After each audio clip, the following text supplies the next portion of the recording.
देखो बच्चों, प्रश्न संख्या अब हम लोग देख रहे हैं 11 नंबर का प्रश्न क्या कह रहे हैं। इधर बोर्ड पे ध्यान दो सभी बच्चे। इधर देखो, एक नहर के एक तट पर, एक नहर है उसके तट मतलब किनारा पर टीवी टावर ऊर्ध्वाधर खड़ा है। ऊर्ध्वाधर का मतलब समझते हो, सीधा खड़ा, टेंजेंट है ना, लंबवत।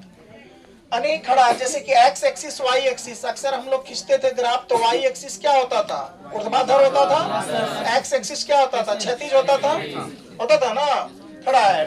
अच्छा बोलो तो कहियो देखे हैं टावर ऐसे सुतल रहेगा, ऐसे ऐसे। टावर तो जब भी रहेगा तो नेटवर्क चाहिए, तो टीवी टावर है तो नेटवर्क, यानी कि ईटा भट्टा का चिमनी जैसे देखते हो ना। और टावर सब देखते ही होगे, टावर चौक पर भी है और सब जगह देखते होगे। गांव समाज में टावर कहीं कहीं कई गांव मिला करके एगो टावर रहता है। वही टावर सारा फोन को क्या करता है, सुविधा देता है, नेटवर्क का देता है कि नहीं। तो देखो टावर ऊर्ध्वाधर खड़ा है।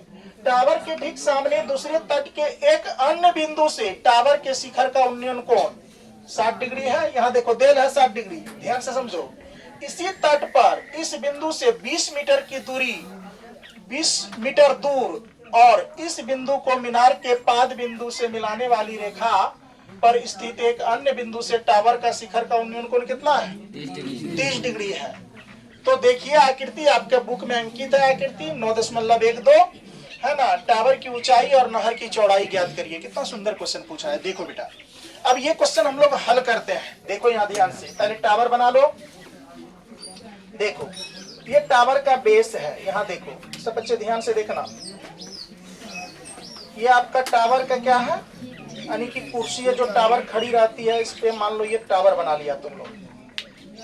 अब इस पर तुमने जोड़ जाड़ के एक खंभा खड़ा किया। फिर यहाँ लोगों ने इस टावर को, देखो इस खंभे को कुछ इस तरीके से सजाने की व्यवस्था किया। ये देखो इधर,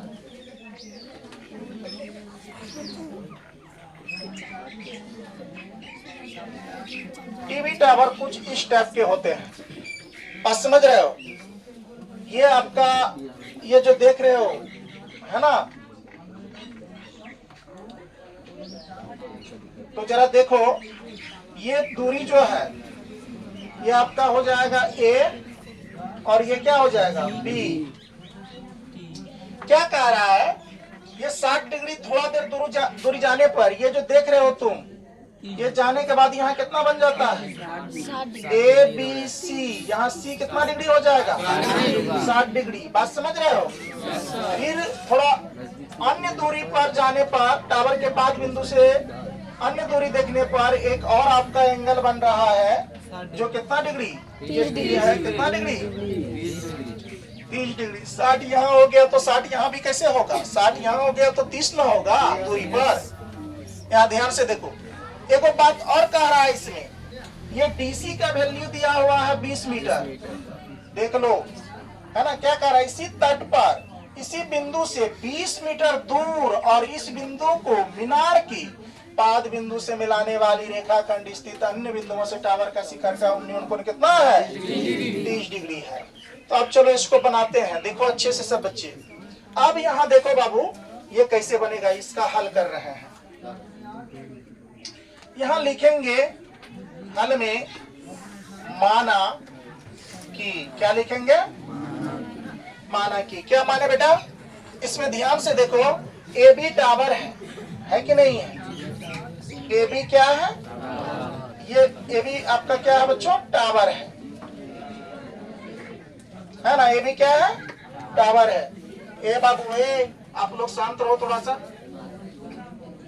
AB क्या है, टावर है ना। अब AB टावर जो है, इसका देख लो, टावर की ये ऊंचाई हो गया, ये दूरी हो गया। अब देखो इसमें BD क्या है, जमीन की, यानी BD जो है आपका,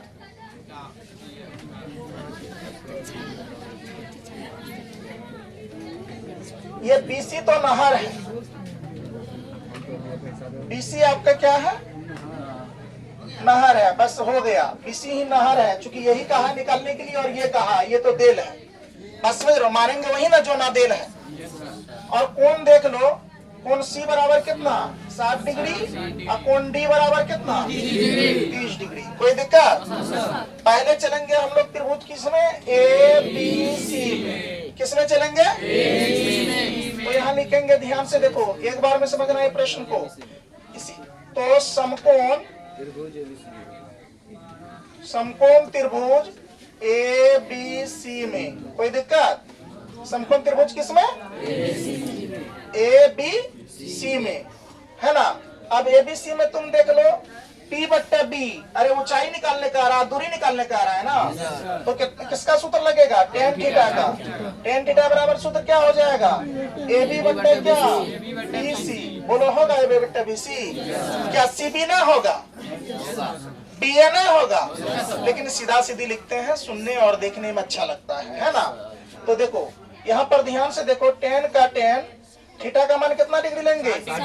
जब ए बी सी में लिए तो एंगल कितना हो जाएगा? 60 डिग्री हो जाएगा ना। तो यहाँ थीटा का मान कितना हो जाएगा? 60 डिग्री बराबर का बराबर ए बी का क्या लिख लेंगे? A B. अब बी सी का बी सी, दोनों में किसी का मान नहीं दे रहा है मान क्या? तो आगे देख लो, यहाँ कितना हो जाएगा? tan 60 डिग्री का मान कितना हो जाएगा रे? √3 हो जाएगा बाबू। तो देखो √3 बराबर क्या हो जाएगा? ए बी बट्टे क्या बी सी। देखो नीचे में नहीं कुछ तो क्या एक, अब जब गुना करोगे तो ए बी बराबर कितना आ जाएगा? बोलो तो ए बी बराबर आपका हो जाएगा √3 बी सी, या बी सी √3। क्या बी सी √3 ना लिख सकते हैं? आराम से लिख सकते हैं। तो देखो इसको तुम क्या मान लो, समीकरण कितना आई, ये निकल गया ना। अब आगे देखो, आप कौन सा त्रिभुज में चलेंगे? अब लिखेंगे पुनः, यहाँ देखो लिखोगे पुनः समकोण त्रिभुज ए बी डी में। बोलो किस में लेंगे? ए बी डी में क्या हो जाएगा? सूत्र क्या हो जाएगा? टेन थीटा बराबर क्या हो जाएगा? ए बी बट्टे यानी कि D C plus B C. ये देखो ए बी का ए बी, ये D C plus B C या B C plus D C, ये पूरे हो जाएगा, डी बी पूरे हो जाएगा। बस समझ रहे हो ना। तो चलो अब देखो यहाँ पर ध्यान से, टेन का टेन, थीटा का मान कितना होगा? 30 डिग्री बराबर का बराबर ए बी का मान, ए बी का मान मान लो अभी ए बी ही रहने दो। देख लो यहाँ डीसी का मान कितना है? कितना है रे? 20। बीसी का बीसी, है ना। अब यहाँ ध्यान से देखो क्या हो जाएगा? 10 30 डिग्री का मान 1/√3। ए बी का क्या हो जाएगा? ए बी बट्टे क्या 20 प्लस क्या 20 ही। तो जरा बताइए, तो ए बी को अगर गुना करेंगे तो कितना हो जाएगा? ए बी √3 आएगा या √3 ए बी? √3 ए बी बराबर का बराबर कितना आ जाएगा इसका? 20 प्लस आ जाएगा बीसी।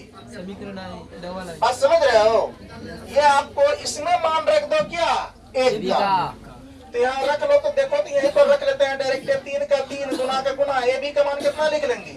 √3 बीसी लिखेंगे बराबर का बराबर 20 का 20 प्लस का प्लस, यानी कि 20 का 20। यहाँ काम देना पड़ेगा क्या? समीकरण 1 से दे दिए तो बात फाइनल। ये जो तुम चेंज किए हो, जब तक यहाँ नहीं लिखोगे तो तुमको नंबर नहीं मिलने वाला है। ये तुम क्या किया यहाँ दर्शाना पड़ता है, याद रखना हमेशा।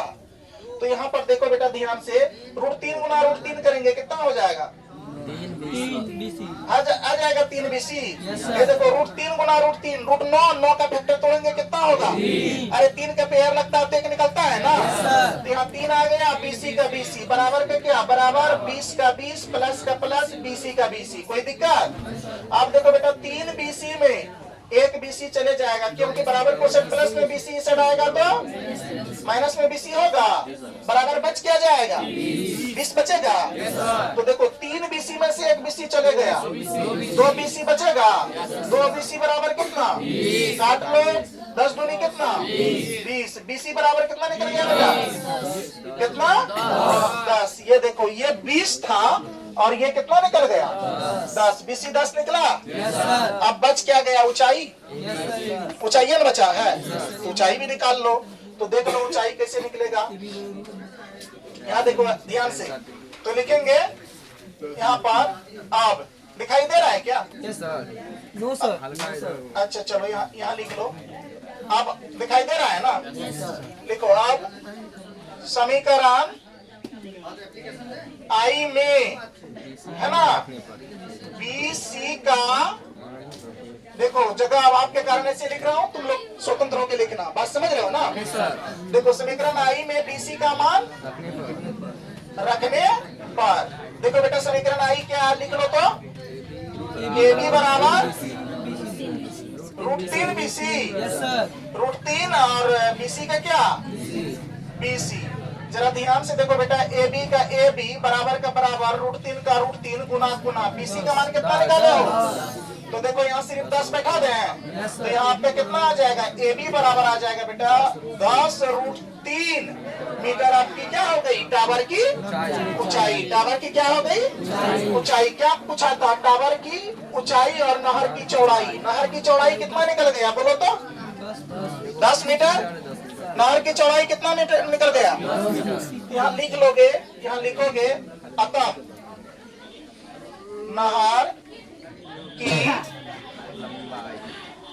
चौड़ाई कितना मीटर 10 मीटर और टावर की ऊंचाई कितना 10√3 मीटर। ये आपका बेटा फाइनल आंसर आ गया। कोई दिक्कत। चलिए आप लोग को ये प्रश्न समझने में पढ़ने में किसी भी प्रकार का कोई दिक्कत। इधर देखो, यहाँ ध्यान से देखो, ये क्वेश्चन बनाने में कोई दिक्कत। चलो बच्चों आज का आपका कक्षा यहीं तक रहेगा, क्योंकि अब हम लोग छठ के बाद, चूंकि हम लोगों का महापर्व छठ पर्व महापर्व है, पूरे देश में इनको धूमधाम से मनाया जाते हैं। खास करके बिहार में तो इनको काफी ज्यादा श्रद्धा से आस्था से ये पर्व मनाते हैं। तो चलिए हम लोग आज के गणित की कक्षा यहीं तक रहने देते हैं। अब जो भी बचा है क्वेश्चन उसको छठ के बाद पढ़ेंगे। आप सभी देशवासियों और छात्र छात्राओं को छठ पर्व की ढेर सारी शुभकामनाएं हैं, हार्दिक बधाई है। आप लोग अच्छे से छठ पर्व मनाइए।